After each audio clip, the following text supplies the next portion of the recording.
when that picture came out, I literally made Mike Rubin go to his security camera in his house, go to the footage and get the whole time, but I just never, like, I ain't even gonna post it on the internet.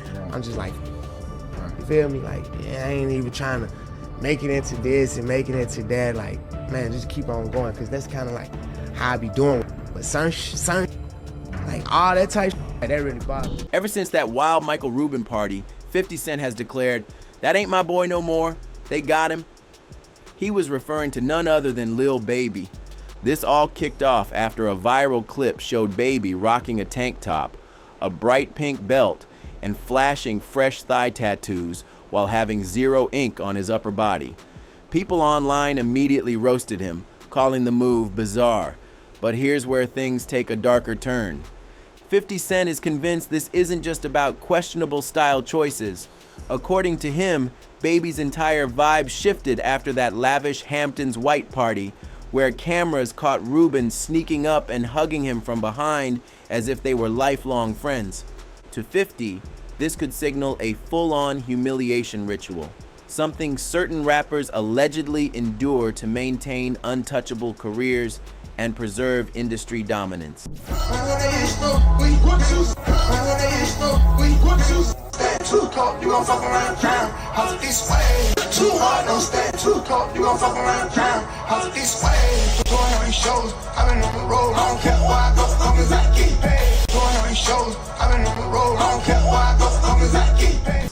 He hinted that Baby's new look and strange actions might connect to something far larger, something more controlling than anyone expected or imagined. So now the burning question remains: what really went down at that exclusive and mysterious white party? Who exactly is Michael Rubin? And why does he seem so closely connected to the hottest young rappers in the game? The latest wave of discussion centers on Lil Baby, and not for a chart-topping hit. He just debuted brand new ink, but here's the twist: his very first tattoos are on his thighs. Fans are stunned because for years, Baby publicly stated he'd never get tattoos. Fast forward to 2025, and that's changed. He now has 90s on one thigh and Baby on the other, showcased in fresh Instagram posts captioned, "Back in that mode." Dressed in shorts like a runway shoot, he made sure those thigh pieces stood out. Adding to the buzz, a bold CBF Do tattoo snakes down his lower left leg, first revealed in a July 4th post. Fans quickly spotted it, and the comment section exploded into conspiracy talk. Accusations of humiliation rituals and claims the industry had gotten to him. One joked, "Lay off the shorts before they turn you into a meme." It's drunken guys. By the way, before cameras, we've all done it. Like, let's keep it real. By the way, you love WWE. You've done it more than anybody. He's rolled around with people in their skivvies. Right, yeah, exactly. By the way, I haven't gone there. But you know, the thing that actually killed me about that is it actually hurt his career. Last year, and I felt like I've always wanted to help people make. He's on a good build back. He's right crushing now. now. He's crushing. And I was on just a with good him build and back. with It was Trav and just- him in yeah. London. But it actually, like, the thing is, he's such an extraordinary human being, and he's such a special person. And like, if you think about, people who just want to hate on social media, who like one picture of, a bunch of drunken people could be turned into something that it wasn't. Then came the viral stage clip. Lil Baby performing in the same shorts, tank top, and pink belt, repeatedly pulling his shorts up mid-performance to show off the tattoos. The internet reaction was swift, with many insisting 50 Cent had been right from the start. Ever since that all-white Hamptons party at Michael Rubin's mansion, fans have been convinced Lil Baby's energy shifted. One person bluntly wrote, "Michael Rubin already showed y'all that Lil Baby was his boy. Why are y'all acting surprised?" Another mocked, "Bunny hops and hugs from the back from a white guy with money. This generation is lost." He is absolutely one of the best human beings in the planet. Right, we're at a party, everyone's drunk. It's a 13-hour party. People drink a lot of alcohol. That fueled bigger questions. What really happened at that mysterious party? And why was 50 warning Baby about getting too close to Rubin in the first place? The timeline goes back to 2023, when Rubin hosted his ultra-exclusive Hamptons Bash. The guest list was stacked: Jay-Z, Beyonce, Tom Brady, Kim Kardashian, and yes, Lil Baby. That's where the infamous photo surfaced. Baby caught in a double hug between Michael Rubin and NBA player Kyle Kuzma. 50 Cent didn't hold back. When the image spread online, he jumped on Instagram and wrote, "See, this is why I don't go to no party. Puffy and them, what the F is going on here?" Then he added, "Get the F off my young man," making it clear he wasn't feeling the vibe. You know, and you see things like the white party be there, and then they have Lil Baby like in a sandwich. They're hugging him from the front and the back and stuff. Another viral shot followed. Rubin hugging Lil Baby from behind like a longtime friend.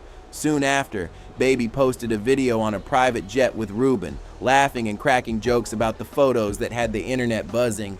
That's when 50 doubled down, saying, "This is exactly why you never see me at those parties." To him, the whole thing was a red flag. While some dismissed it as 50 being petty for attention, others whispered what's been circulating for years, that there's something unusual about these high-profile industry parties and the power dynamics behind them. Fans call it secret initiation vibes, like some kind of behind-the-scenes test young rappers must pass if they want to truly level up in the game. The non-stop chatter eventually started to get under Lil Baby's skin. He clapped back on Lil Yachty's podcast, warning people not to mess with his name. He even admitted the memes bothered him so much that he asked Rubin for the actual security footage from that night, just to prove nothing shady had happened in the mansion. We just gonna let this nigga do this. We finna let Lil Baby come out here in his booty coochie shorts and just pop out with his hand in his slit and just, yeah, that's just what we. But even after all that buzz, Baby still chose not to release the full party footage. That single decision only kept the rumor mill alive and spinning harder. Here's the twist though. He wasn't upset with Rubin at all. In fact, Baby praised him, calling Rubin a super great influence in his life. Yet when pressed to explain exactly how Rubin had influenced him, Baby admitted he couldn't really put it into words. That vague response only made fans side-eye the situation even harder. As for Michael Rubin, he didn't stay quiet. In an interview last year, he brushed off the viral photos entirely, calling the situation ridiculous. According to him, there was nothing unusual going on. Just a fun night where everyone had a little too much to drink. Bro, it's 100 people at the party. We in the middle of 100 people. There's nothing weird we could be doing in a party. That's why I don't be going to them puffy parties. I'll be from the front and the back at the same time. What are you talking about? Look, if you're into that, I'm fine with it. To get you on. I'm just saying. But the way Rubin went on and on about Lil Baby raised eyebrows. Some felt like he was speaking with the energy of someone who had a crush. And the whispers about Rubin didn't stop there. Plenty of folks believe there's still something strange about how he gravitates toward young rappers, especially considering he isn't even part of the music industry. And it's not just about Lil Baby. Remember that viral clip of Meek Mill bunny hopping for Rubin on a tennis court like it was some kind of humiliating challenge? Meek later brushed the whole thing off, claiming it wasn't that serious, just a lost bet with Rubin over a tennis match. But let's be real, the optics were hard to ignore. A white billionaire making a black rapper hop like a bunny while barking instructions looked wildly off, and people aren't forgetting that clip anytime soon. So the real question becomes, who exactly is Michael Rubin?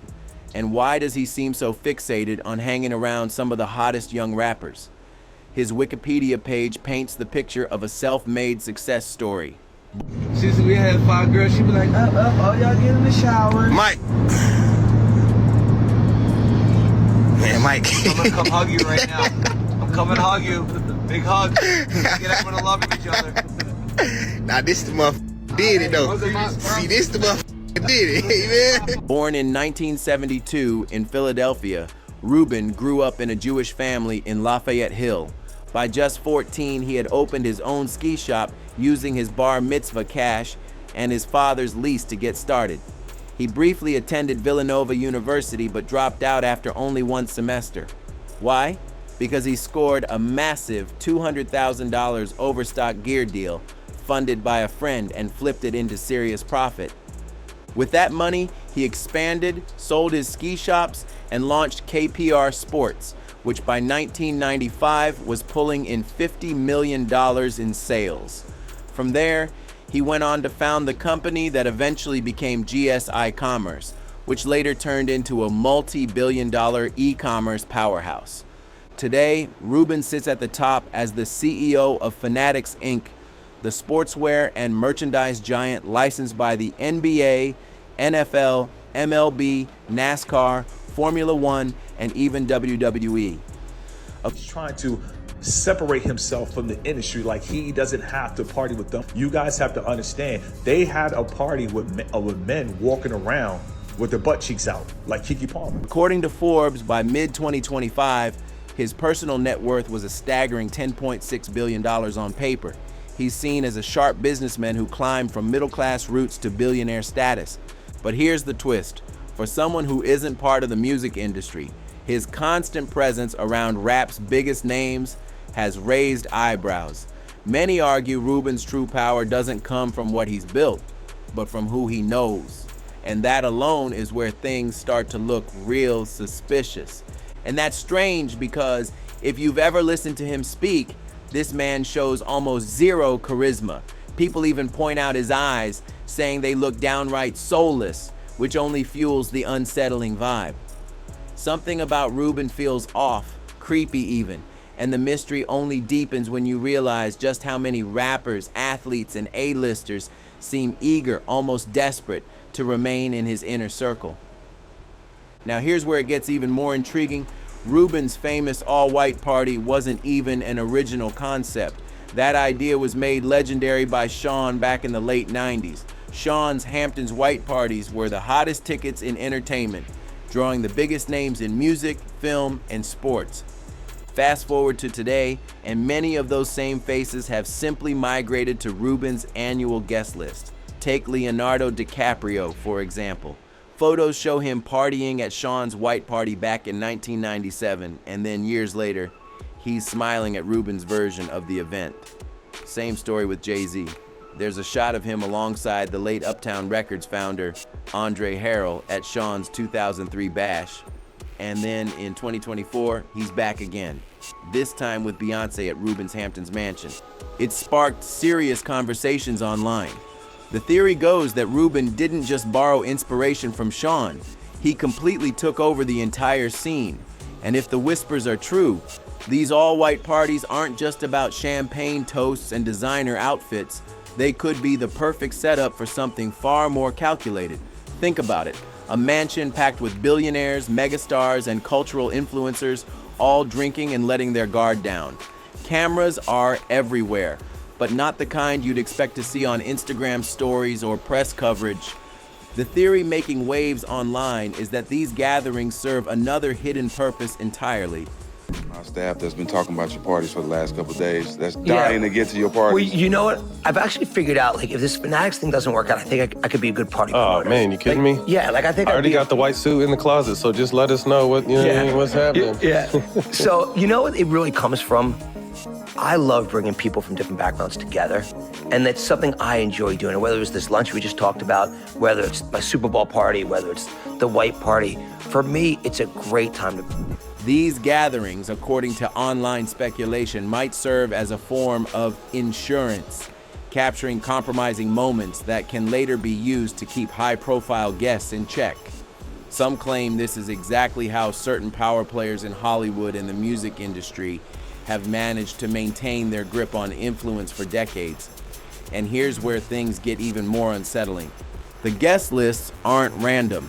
They're carefully selected, stacked with the most marketable names in sports, music, and entertainment. Individuals whose public images are worth millions. A single photo or video snapped at the wrong moment could become either a career-ending weapon or a lifelong leash. Observers also note how Rubin's circle expands in strangely deliberate ways. One year, he's closely aligned with rappers like Lil Baby and Meek Mill. The next, he's throwing birthday celebrations for NBA stars. Then suddenly, he's shoulder to shoulder with Hollywood legends. It feels less like coincidence and more like a carefully curated roster of influence. What fuels the suspicion is that Rubin doesn't actually operate within the music industry, yet his moves mirror those of a top-level music executive. Why would someone whose empire is built on sports merchandise have such unprecedented access to hip-hop's elite? That's where the darker theories surface. Heavy talk online suggests Rubin, along with a circle of older billionaires, has a peculiar interest in pulling young black rappers into bizarre, humiliating rituals. No one's claiming physical force is involved, but the speculation is that many artists willingly play along. The alleged reasons vary. Some might be seeking help with legal troubles, while others chase the promise of skyrocketing careers, guaranteed #1 albums, major awards, or brand partnerships that could redefine their legacies. But then comes the part that unsettles people the most, the so-called darker side of these alleged deals, where influence and control take precedence over artistry or authenticity. Like, I enjoy bringing people from different backgrounds together. And by the way, I benefit from it because I'm always learning from people there. And so that's really where it started. We started with our Super Bowl party. And our Super Bowl party, by the way, this was like this year's Super Bowl party. I was like, when I had many of the owners of the football teams come up and tell me this is better than the game itself, I thought, like, literally that's what people were saying to me. Right? Yeah. Look, I think what we like to do is bring the right people together in a room and then great things happen. He is absolutely one of the best human beings in the planet. He's just such a great human being, and like I love his work ethic, and also like when you hear his story, and I don't know anything about music, so when I met him the first time with Drake in the Bahamas in 2020, and he's telling me his story about, he was in jail a couple years earlier, he never rapped, and now he's got this great, kind of music career. Like, you just want to root for the guy. And I'll tell you something, I've never actually said this before. The stuff of the drunk was the most ridiculous thing in the world, right? We're at a party, everyone's drunk. It's a 13-hour party. People drink a lot of alcohol. Someone captures a picture of me jumping on his back for 1 second and then says, oh, there's something suspect about it. Fans are tying these rumors directly to what Cat Williams has been warning about for years in his sit-down with Joe Rogan. Cat didn't hold back. He claimed these elite industry parties aren't just networking events. He called them full-on ritual spaces, hinting at strange behaviors and power plays unfolding behind closed doors. According to him, there's far more happening than outsiders could ever imagine. Deals are being negotiated, reputations quietly built or destroyed, and moments captured that never see the light of day unless strategically leaked. When combined with what 50 Cent has repeatedly suggested, what Cat has openly implied, and the viral clips and photos circulating online, the question grows louder. Are these all-white parties simply glamorous social gatherings? Or are they chess games where participants don't even realize their piece is on the board? If the truth is ever going to surface, these conversations must stay alive. So be sure to smash that like button, drop your thoughts in the comments, and subscribe for more deep dives. And stay tuned, because next time we're pulling back the curtain even further to expose what's really taking place in the industry's hidden spaces.